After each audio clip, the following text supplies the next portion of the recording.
1월 12일 오늘의 말씀은 민수기 7장 1절에서 11절입니다. 모세가 장막 세우기를 끝내고 그것에 기름을 발라 거룩히 구별하고 또 그 모든 기구와 제단과 그 모든 기물에 기름을 발라 거룩히 구별한 날에 이스라엘 지휘관들 곧 그들의 조상의 가문의 우두머리들이요 그 지파의 지휘관으로서 그 계수함을 받은 자의 감독된 자들이 헌물을 드렸으니 그들이 여호와께 드린 헌물은 덮개 있는 수레 6대와 소 12마리이니 지휘관 2사람의 수레가 하나씩이요 지휘관 1사람의 소가 1마리씩이라. 그것들을 장막 앞에 드린지라. 여호와께서 모세에게 말씀하여 이르시되 그것을 그들에게서 받아 레위인에게 주어 각기 직임대로 회막 봉사에 쓰게 할지니라. 모세가 수레와 소를 받아 레위인에게 주었으니 곧 게르손 자손들에게는 그들의 직임대로 수레 2과 소 4마리를 주었고 므라리 자손들에게는 그들의 직임대로 수레 4과 소 8마리를 주고 제사장 아론의 아들 이다말에게 감독하게 하였으나 고앗 자손에게는 주지 아니하였으니 그들의 성소의 직임은 그 어깨로 매는 일을 하는 까닭이었더라. 제단에 기름을 바르던 날에 지휘관들이 제단의 봉헌을 위하여 헌물을 가져다가 그 헌물을 제단 앞에 드리니라. 여호와께서 모세에게 이르시기를 지휘관들은 하루 1사람씩 제단의 봉헌물을 드릴지니라 하셨더라. 민수기 7장 1절에서 11절 말씀을 함께 묵상하겠습니다. 오늘 본문 1절은 이렇게 시작합니다. 모세가 장막 세우기를 끝낸 후 그것에 기름을 발라 거룩히 구별하고 또한 모든 기구와 제단과 모든 기물에 기름을 발라 거룩히 구별한 날이라고 합니다. 이 일정을 정확히 기록하고 있는데요. 이 날이 언제냐면 출애굽기 40장 2절에 나오는데 출애굽한 지 2년째 되는 해 1월 1일 성막이 완성될 때입니다. 2년째 되는 해 1월 1일에 모세가 성전의 기구를 기름 발라서 거룩하게 구별하였습니다. 이렇게 보면 시간의 순서가 조금 복잡해집니다.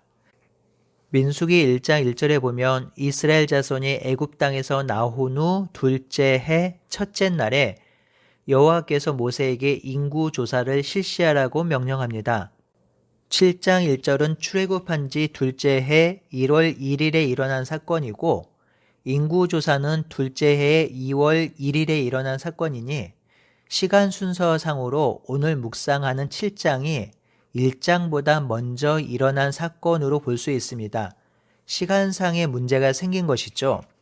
그래서 어떤 학자들은 7장에서 10장은 후대에 삽입되었다라는 말을 하기도 하고 이 시간적 순서를 해결하려고 많은 노력을 학자들이 하기도 하였습니다. 그런데 조금만 달리 생각해보면 시간의 순서가 바뀌어 기록된 것은 크게 문제되지 않습니다. 민수기 1장에서 10장까지는 시간 순서로 기록된 것이 아니라 저자가 말하고자 하는 주제로 기록되었기 때문입니다. 나중에 일어난 1장에서 6장 사건을 먼저 기록하고 먼저 일어난 7과 8장을 나중에 기록한 이유가 분명히 있기 때문입니다. 그것은 저자가 말하고자 하는 주제를 선명하게 드러내기 위함이 있지요. 복음서에서 그런 모습들이 보입니다. 마가복음은 가능한 시간적 순서로 기록되어 있고 반면에 요한복음은 전혀 시간적인 순서로 기록되어 있지 않아요. 요한복음은 설교, 기적, 그리고 나는 무엇이다 라고 하는 것을 한 세트로 묶어서 그 한 세트를 7개로 연결해 놓았거든요. 성경을 묵상할 때 어떤 경우는 시간 순서가 중요한 경우가 있고 어떤 경우는 주제의 흐름이 중요한 경우가 있습니다. 그러니 우리는 저자가 중요하다고 여기는 것을 우선순위에 놓고 성경을 기록하고 있음을 인지하고 그 저자가 무엇을 중요하게 여기는지 파악하고 그 중요한 주제를 잘 따라 묵상하는 것이 좋겠습니다. 성전 봉헌식이 있었던 그날 모세가 장막의 모든 기물을 기름 발라 구별하여 드린 그날에 각 지파의 지휘관들이 드린 예물이 오늘 본문에 기록되어 있습니다. 이 지휘관들은 조상의 가문의 우두머리며 그 계수함을 받은 감독자들입니다.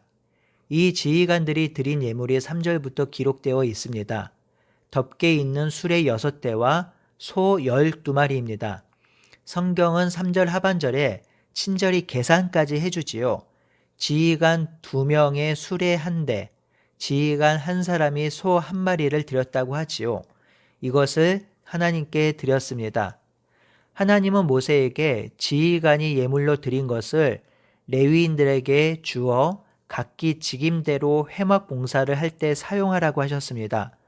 모세는 여호와의 말씀에 순종하여 직임대로 게르손 자손에게 수레 2과 소 4마리를 주었고 무라리 자손에게는 수레 4과 소 8마리를 주었습니다. 이것은 제사장 아론의 아들 이다말이 감독하게 하였습니다. 그리고 고앗 자손에게는 수레와 소를 주지 않았습니다.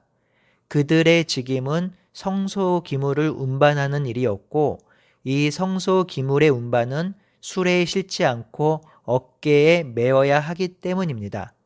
지파의 지휘관들이 드린 예물은 성막 봉사를 위한 도구로 사용되었습니다.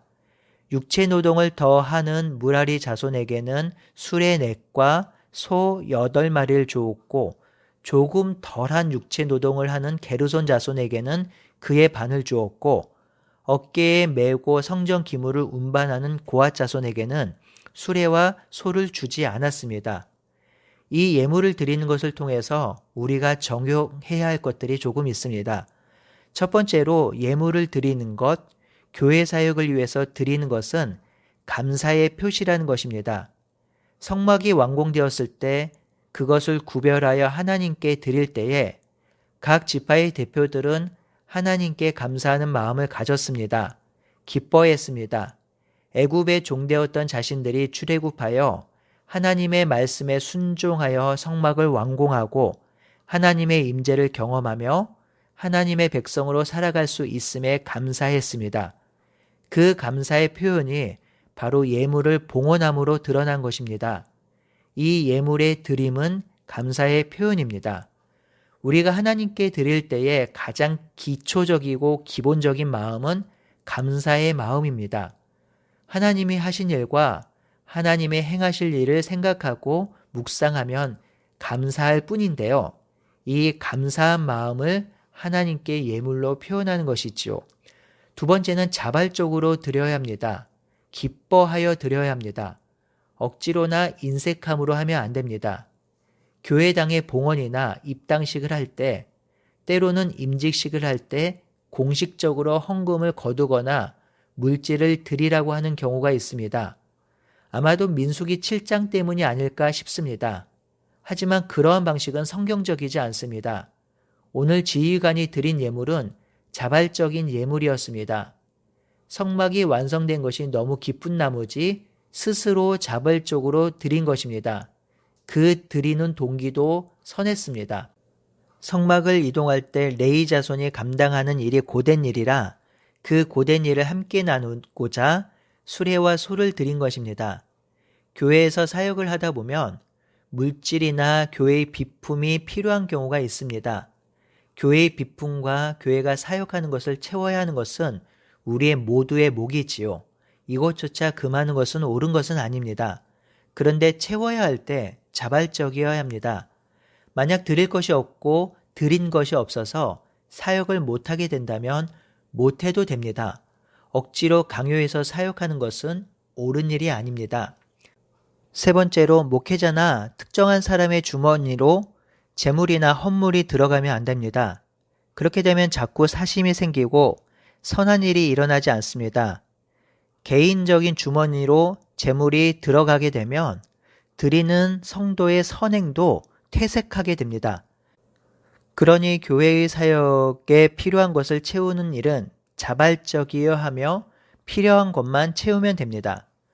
네 번째로 리더와 지도자가 본을 보여야 한다는 것입니다. 교회의 리더와 지도자에게 중요한 적용점이 오늘 본문에 있죠.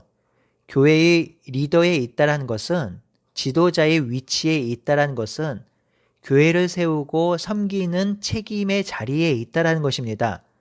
그 직임을 하나님께서 주셨고 그 직임을 개인이 수락한 것입니다. 그렇다면 그 직임에 맞는 책임을 수행해야 합니다. 리더이고 지도자라고 하는데 말로만 그 위치에 있고 어떤 것도 본을 보이지 않고 책임을 지지 않는다면 교회는 건강하게 세워질 수 없습니다. 하나님께 드린 예물을 기록함에 지휘관이 드린 예물을 처음에 기록하고 있는 것은 그런 점을 보여주고자 하는 것이지요. 리더가 그리고 지도자가 먼저 드림의 본을 보여야 합니다. 이제 다시 본문을 잠시 살펴보겠습니다. 10절에서 11절은 각 지파의 지휘관들이 어떤 식으로 봉헌했는지를 기록하고 있습니다. 지휘관들이 제단의 봉헌을 위하여 헌물을 가져왔는데 그 헌물을 하루에 한 사람씩 제단에서 봉헌하여 드렸습니다. 그러니 봉헌은 12일이 걸렸습니다. 각 지파는 자신이 봉헌하는 날이 정해져 있었을 것이고요. 그날엔 그 지파는 지휘관뿐만 아니라 그 지파 전체가 다 함께 하나님께 봉헌한 날이 되었겠지요. 그래서 12일 동안 하나님께 드리는 축제가 벌어졌을 것입니다. 성도 여러분, 그냥 때로 몰려와서 하나님께 드렸으니 끝, 이런 식이 아니었습니다. 하나님께 드리는 백성은 모두 스스로 마음을 다해 드렸고 하나님도 백성 전체의 것을 한 번에 받으신 것이 아니라 한 지파 한 지파가 드린 것을 귀하게 여기고 기쁨으로 받으셨을 것입니다. 그러니 이 예물을 드림은 종교적 행사, 연례 행사가 아닌 진정으로 교제하고 사랑을 나누는 예물 봉헌식이 되었고 하나님과 백성은 큰 기쁨을 나누었을 것입니다. 우리가 교회에서 하는 행사와 사역 또한 드림이 이렇게 되길 바랍니다. 해야 하니까 하는 행사, 그러한 사역이 아니라 하나님께서 기뻐 받으시고 성도들도 큰 기쁨을 누리는 행사와 사역, 그리고 우리의 드림이 되기를 바라고 소원합니다. 아멘.